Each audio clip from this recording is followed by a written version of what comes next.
dako ng Saudi Arabia. Yung amo ko na babae, dinala po ako sa dako ng London. Lumipad na po yung eroplano, mga minamahal. Pero may naramdaman na kami na iba na ang lipad sa eroplano.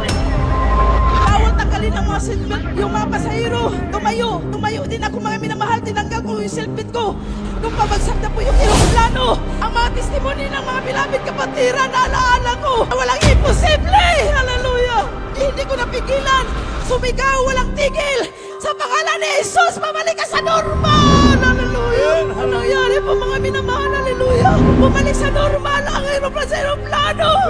Nag-announce ng emergency landing sa dako ng Qatar. Yung mga pasahero, walang tigil ang iyak nila, mga minamahal. Dahil ang akala nila patay na kami lahat. Ang piloto sa eroplano naghanap sa akin. Akala ko anuhin ako dahil bawal talaga doon. Pag magbangkit ka ng Jesus, kahit makita lang ang Bible.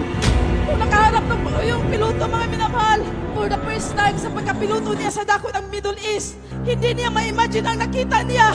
Dahil nung bumagsak na ang eroplano, sa dako ng monitor, nakita niya ang malaking kaway.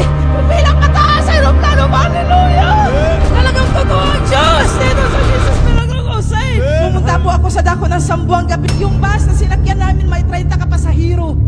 Dahil po ako nakaupo sa backseat ng driver. Nakita namin sa unahan ang checkpoint, mga minamahal. May naka-uniforme.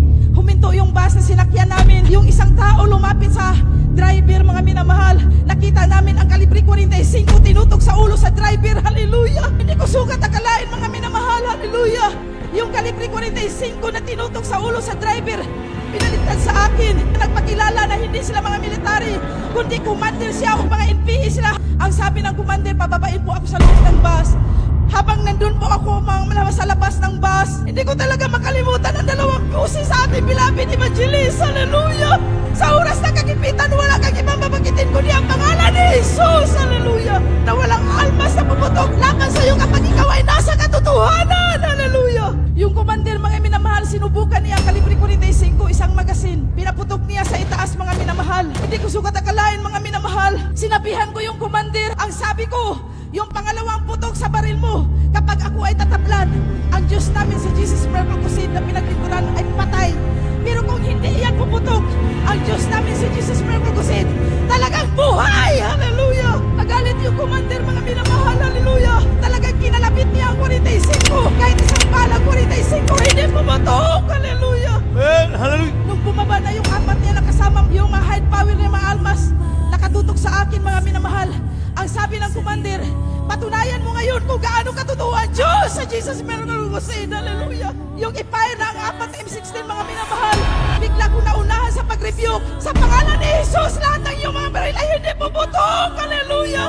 Nung kinalapit nila, nagulat silang lahat dahil kahit isang bala ng M16 hindi puputok. Hallelujah! Ang sabi ng commander, tatakbo tayo dito dahil totoo ang Diyos sa Jesus Miracle Crusade. Hallelujah! Ang sabi ng mga tao doon sa bus, hallelujah, time na yun, naniwala sila na totoo pala ang Diyos sa Jesus Miracle Crusade. Hallelujah! Ang mga testimony hindi na sa akin. Ang lahat ng mga testimony dito ay totoo. Hallelujah! Talagang ang mahal ng Panginoon nandun po, mga minamahal, kahit saan tayo. Hallelujah! Dakila